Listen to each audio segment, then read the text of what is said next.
있으랴.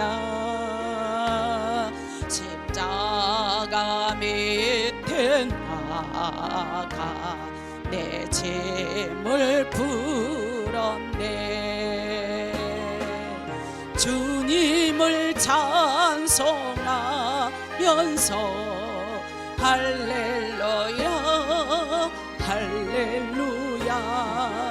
내 앞길 멀고 험해도 나 주님만 따라가리.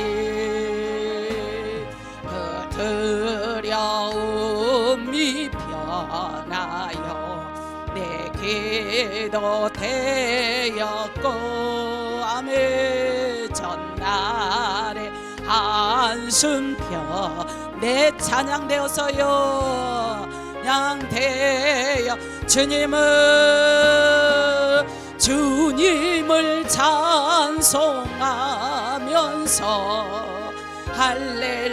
할렐루야 할렐루 아멘. 내 앞길 멀고 험해도 나 주님만 따라가리. 내 주는 자비하셔서 늘 함께 계시고 내 궁핍함을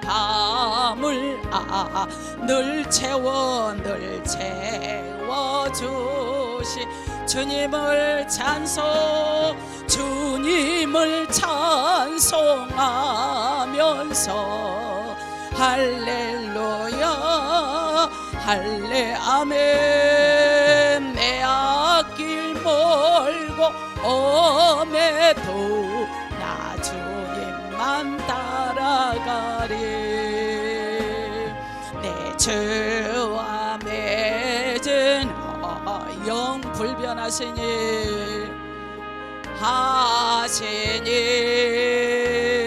그 나라 가기까지는 늘 보하시네 아멘. 주님을 찬송하면서 할렐루야 할렐루. 내 앞길 멀고 험해도 나 주님만 따라가리. 아멘. 우리 주님만 따라가는 새해가 되기를 축복합니다. 주님만 따라가는 복된 가정들이 되기를 축복합니다. 주님만 따라가는 10년가 우리 교회와 나라 민족이 되기를 또 축복합니다. 오늘 설날을 맞아서 복의 가정이다 라는 제목으로 말씀을 들을 때 피차 은혜의 시간이 되어지기를 바랍니다.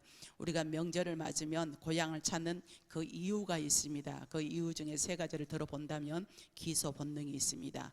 동물이 자기 서식 장소나 등지 혹은 태어난 장소에서 멀리 떨어져 있을 경우 다시 그리 되돌아가는 그런 성질인 거지요. 그래서 이것은 자신이 태어난 곳을 돌아가고자 하는 욕망이 우리들에게는 있다는 것이 기소 본능이에요. 또 나그네 본능이 있습니다. 어디론가 가고 싶은 욕망인 거예요. 인생은 나그네다. 나훈아 가수도 그런 말이죠. 인생은 나그네 길. 어디서 왔다 어디로 가는지 뭐 그렇게 했듯이, 그래서 떠나는 것에 인생들은 익숙해져 있다는 거죠. 설과 같은 이 명절같이 쉬는 때에도 어디론가 떠나고 싶은 마음이 드는 것이 우리의 마음인 거죠. 또 안식의 본능이 있다는 겁니다. 쉬고 싶은 욕망인 거죠.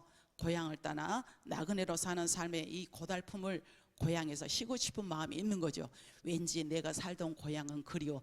나의 살던 고향은, 그렇죠. 저도 우리 고향을 이렇게 생각하면 마당이 있고 마당을 쓸고 또 옆에다가 그냥 우물가가 또 있고 또 제가 막 꽃도 이렇게 심어놓고 뒤에다는 장독대도 묻어놓고 돼지 우리도 있었고 아주 이게 막 정감 있고 그리워요. 그냥 그리울 때가 참 많은데 이렇게 사람에게는 그런 마음이 있다는 거죠. 자, 사람은 누구나 또 한 가지는 다 소원이 있습니다. 무엇이 있다? 여러분의 소원이 무엇입니까? 주님이 묻는다면 너의 소원이 무엇이더냐 라고 묻는다면 여러분은 무엇이라고 대답하실 겁니까? 우리가 구정을 맞이하면 모든 사람이 복을 빌며 복 받기를 원하는 거예요. 그래서 우리가 너무도 잘 아는 김용기 장로님은 평생 복 받는 백성이 되는 것을 모범으로 보여주셨습니다. 복을 많이 받았습니다. 어느 날 가나안 농군학교에서 강의 중에 말을 합니다. 여러분, 내가 오늘 이 복받은 비결이 있는데 그를 가르쳐 주려고 합니다 라고 했을 때 학생들이 모두가 큰 기대를 품고 한마디도 놓치지 않기 위해서 펜을 들었을게 안 들었을게? 왜? 펜을 들었습니다. 이야, 우리 장로님처럼 복을 받으려면 또 어떻게 해야 되는 건가? 그때 하시는 말씀이 무엇이었겠습니까? 단순해, 지극히 단순해. 큰 기대를 가지고 복에 무슨 노하우가 있나, 복에 무슨 마인드가 있나, 복에 무슨 테크닉이 있나 남들로 생각을 했는데, 여러분, 복 받는 비결이 있단 말이에요. 그런단 말이에요. 그러니까 큰 기대를 가지고 말을 했는데 그 입에서 하는 말이 무슨 말인지 아세요? 여러분, 복 받을 짓을 하면 복을 받고 망할 짓을 하면 망해. 이 말 두 마디야. 너무 단순하잖아요. 어느 누구나 아는 말이잖아요. 그러니까 이 복이 멀리서 있는 것이 아니라 복 받을 짓을 하면 복을 받고, 그 뜻이에요. 그렇습니다. 복 받은 사람을 보면 복 받을 짓을 한다는 거죠. 복 받을 행위를 한다는 거죠. 복 받을 마음을 갖는 것이, 우리는 그 마음이 누구냐? 주님을 향하는 마음. 그 마음의 패턴이 어디냐? 말씀에 입각하여 나가서 금년에는 좋은 일이 일어나되 많이 일어나기를 축복합니다. 그래서 복 받은 집을 보면 그 집에 복 받을 짓을 하는 사람이 있다는 거죠. 복 받을 짓을 하는 사람. 여러분들은 어떠십니까? 오늘 본문에 되돌아가 보면은 애굽 사람 보디발의 집에 대한 내용이 나옵니다. 보디발의 집은 복 받을 만한 집이 아니었어요. 보디발은 애굽 사람으로 여호와의 복이 임할 만한 그런 사람이 아니었어요. 이인도 아니었어요. 그렇다고 보디발이 복 받을 짓을 하는 사람도 아니었단 말이에요. 그럼에도 불구하고 보디발의 집은 하나님께 복을 받은 집이었다라고 말을 하고 있는데, 여호와의 복이 누구의 집에 임했다? 보디발의 집에. 그의 보디발의 집에 임하니까 소유에 대한 복이 내렸어요. 오늘 5절 말씀 한번 보실까요? 그가 요셉에게 자기의 집과 그의 모든 소유물을 주관하게 한 때부터 여호와께서 요셉을 위하여 그 애굽 사람의 집에 복을 내리심으로, 애굽 사람의 집이란 보디발의 집이에요. 여호와의 복이 그의 집과 밭에 있는 모든 소유에 미쳤더라. 그래서 미친지라, 그러니까 미친지라, 영향을 끼친지라. 누구 때문에? 누구 때문에? 그렇죠, 요셉 때문에. 보디발이 집 복 받을 만한 사람도 아니요, 그의 집도 하나님께서 관심사 있게 보는 가정도 아니란 말이에요. 근데 하나님께서 복을 내리심으로 여호와의 복이 그의 집과 밭에 있는 모든 소유에 흘러 넘쳤더라. 그러면 왜 하나님께서 애굽 사람 보디발의 집에 복을 내리셨는가라는 그 이유는 단 한 가지. 누구를 위해서? 오늘 5절 말씀에 방금 우리가 강한 것처럼 요셉을 위하여. 요셉을 위하여 보겟 사람 요셉이 보디발의 집에 임하니, 보디발의 집에 여호와의 복이 내린 것은 요셉을 위하여 복을 내리신 줄로 믿습니다. 요셉이 아니면 그러면 반대로 보디발의 집에 복이 임했을까요? 말았을까요? 그렇죠. 요셉이 아니면 보디발의 집에 여호와의 복이 임할 수가 없는 거예요. 하나님께서 보디발의 집에 복을 주신 것은 보디발이 선한 사람이라 주신 것도 아니고, 보디발의 아내가 복받을 만한 믿음의 여인이라 주신 거 아니에요. 기회만 있으면 요셉도 유혹하는 거 봐봐요. 저기가 유부녀가 총각을 갖다가 유혹한다는 것은 보통 강심장이겠어. 인생 망칠 일이 있어 세상에. 천금을 준다 해도 어떻게 결혼한 여인이 새파란 총각을 그 미혼을 갖다가 유혹을 하냐는 거예요. 그 여인의 행위 그 하나를 보면 무엇을 한다? 하나를 보면, 그렇지, 이렇게 손발이 맞아야 돼. 하나를 보면 오케이, 다 할 때까지. 하나를 보면 2명 빼졌어. 2명 안 했어. 하나를 보면, 그렇죠, 하나를 보면 열을 한다. 이렇게 서로 하니까 좋잖아요. 하나를 보면 열을 하는데 보디발의 아내가 그렇게 하는 유혹이란 말이에요. 유혹의 여인이란 말이에요. 그자를 보면 복을 줄 리가 없어. 또 노예들이 일을 열심히 해서 복을 주신 것도 아닌데, 하나님께서 보디발의 집에 복을 주신 것은 오직 누구를 위하여? 요셉을 이하여 복을 주신 줄로 믿습니다. 이하여, 요셉을 이하여 가라. 그래서 유래된 말이 굴러 떨어뜨렸다, 흘러내려오다. 이하여 우리 막 이러잖아요. 이하여는 굴러 떨어지며 요셉 때문에 복이 굴러 떨어지는 사람, 요셉이 한마디로 복이 굴러 떨어지는 사람, 가랄에서 히브리어에서 유래가 되었는데, 그러니까 흘러 넘치는 거예요. 요셉은 복이 흘러내리는 사람이다, 일명 말하면 이런 거죠. 한마디로 요셉은 복덩어리예요. 복의 근원이에요. 요셉이 있으므로 보디발의 집에 복이 굴러왔고 복이 흘러 넘쳤습니다. 보디발의 집은 요셉이 가정 총무로 있었기에 보디발의 집에 복이 흘러 넘치니 정말 요셉은 보디발의 집에 복을 받게 하는 복덩어리요 복의 근원인 줄로 믿습니다. 바로 여러분 때문에 가는 곳마다 복덩어리가 되기를 축복합니다. 복의 근원이 되기를 축복합니다. 여러분 때문에 여러분은 가정이 일어날 줄로 믿습니다. 여러분 때문에 교회는 일어날 줄로 믿습니다. 여러분 때문에 자녀들은 세계 열방에 뛰어날 줄로 믿습니다. 여러분 때문에 이 나라 이 민족은 금년에는 안정화가 되어서 수출은 증가되고 물가는 안정이 되는 놀라운 일들이 일어나기를 축복합니다. 그래서 하나님께서 또 보세요. 아브라함에게도 복을 주셨기 때문에 창세기 12장 2절 말씀에 내가 너로 무슨 민족을 이루고, 작은 민족이 아니야, 큰 대자를 써서 큰 민족을 이루고 내가 너에게 복을 주어 내 이름을 창대하게 하려니 너는 복의 근원이 될지니라. 그렇기 때문에 아브라함은 복의 근원인 것처럼 우리 한번 따라합시다. 내가 복의 근원이다. 여러분의 이름을 대어서 누구가, 아무개가, 순이가 이렇듯이 여러분이 시작. 순이가, 아니 순이라 하지 말고 여러분 이분을 대라고. 여러분 이름이 그렇지. 근데 한 사람도 들리지 않아서 누구 이름이 제일 크게 들리는가 한번 해보셔야. 시작. 순이가 복의, 응천이 소리가 제일 크게 들리네. 복의 근원이 될 줄로 믿습니다. 모두가 복의 근원이 될 줄로 믿습니다. 믿음으로 받아들이고, 그래서 아브라함이 복의 근원이기 때문에 아브라함의 집에는 항상 복이 굴러 떨어지고 흘러 넘쳤어요. 아브라함을 통해서 바로 아브라함의 집이 복을 받고, 아브라함 때문에 이스라엘 민족이 복을 받고, 더 나아가서 온 인류가 복을 받았다. 한 사람 때문에, 나 한 사람 때문에, 여러분 한 사람 때문에. 여러분 사랑하는 성도 여러분, 우리는 설 명절을 맞이하여서 여러분들의 집에 복 받기를 원하십니까? 그렇다면 여러분의 집에 복 받기를 원한다. 먼저 여러분들이 복덩어리가 되기를 바랍니다. 복의 근원이 되기를 축복합니다. 내가 복의 근원이 될 때 여러분의 집에 복이 요셉처럼, 아브라함처럼 굴러 들어옵니다. 복이 흘러 넘치는 역사가 있을 줄로 믿습니다. 누구를 위하여? 나를 위하여. 여러분의 집에 복이 흘러 넘친다면 얼마나 감격스러운 일입니까? 어메이징, 놀라운 일들이 많아지기를 축복합니다. 나를 위하여 여러분의 집에, 우리 집에 여호와의 복이 굴러 넘쳐나서 오직 주님께 영광이요, 하나님 앞에 놀라운 일들이 많아서 사람들이 보고 감개무량하여서 저 사람이 복받는 비법이 무엇이야?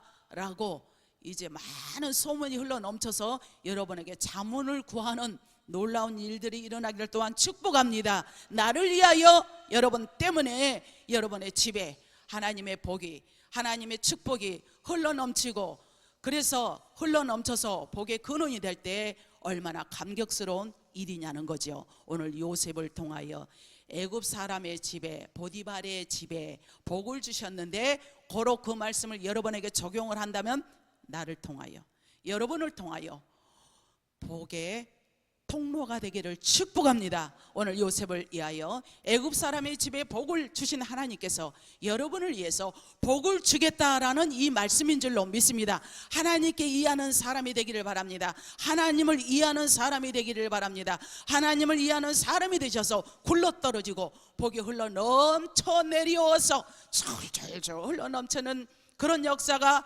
되기를 축복하고 또 축복합니다. 그러면 하나님께서 이해하는 사람이 되지 않겠습니까? 하나님은 요셉을 위하여 애굽 사람의 집에 복을 주셨는데 하나님께 이한다. 오늘 9절 말씀에 이 집에는 나보다 큰 이가 없으며 주인이 아무것도 내게 금하지 아니하였어도 금한 것은 당신뿐이 당신은 그의 아내임이라. 그런즉 내가 어찌 이 큰 악을 행하여 하나님께 무엇을 죄를 지으리까? 여기서 하나님께 득죄하리까? 예전 성경은 하나님께 득죄하리까? 득죄한다. 그 뜻은 큰 잘못을 저질러서 죄가 되다 뜻이에요. 요셉이 보디발이나 세상의 안목을 두려워했다면, 아이고 이 여인이 나에게 요청하는 것을 내가 거절했다면, 내가 이 집에서 쫓겨나 즉 말한다면, 이렇게 했다면 그는 오히려 은밀한 가운데 이 죄악의 쾌락을 맛보아서 이 사람 때문에 복이 임하지 않았어요. 그러나 그는 모든 은밀한 것까지도 감찰하시는 하나님을 기억하며 이 유혹의 제안을 단호히 물리쳤다는 사실을 아시기 바랍니다. 우리는 언제든지 우리에게 달콤한 유혹이 따라옵니다.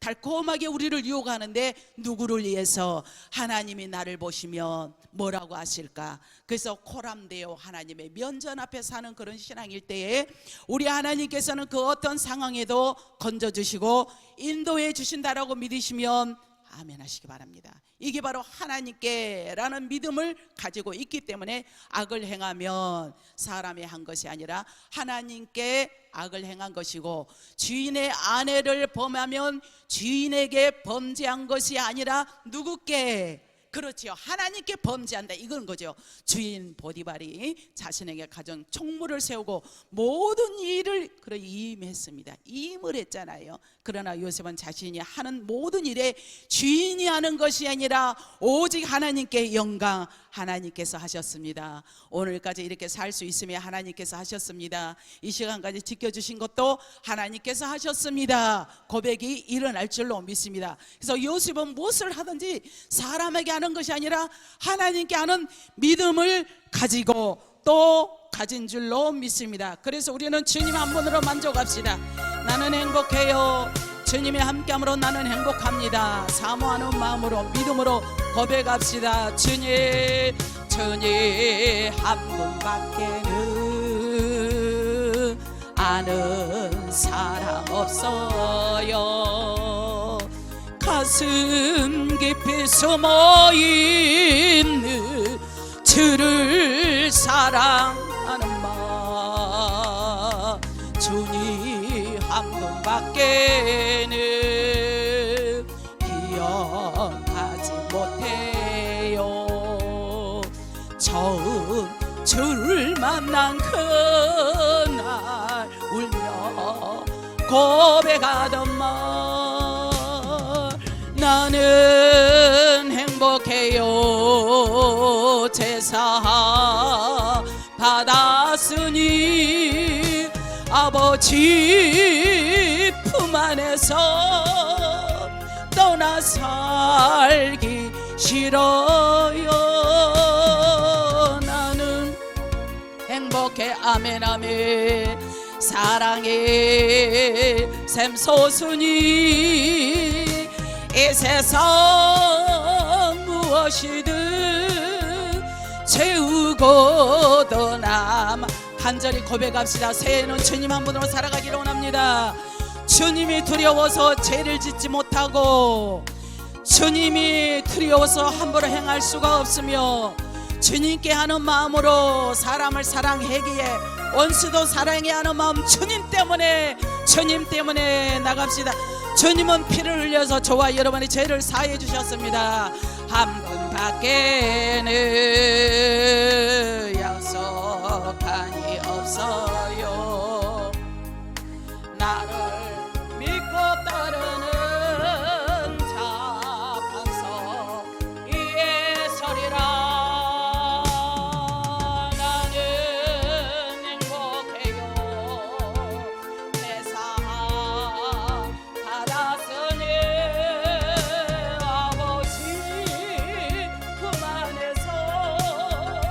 떠나 살기 싫어요.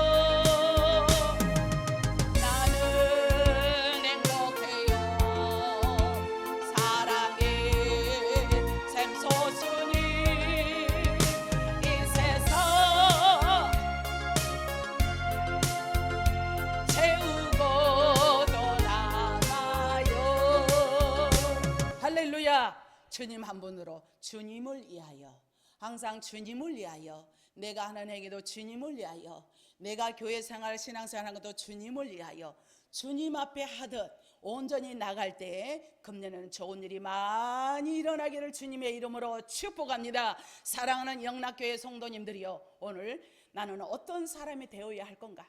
선택에 이어지는 여러분에게 있습니다. 그래서 자유의지가 있는 거죠.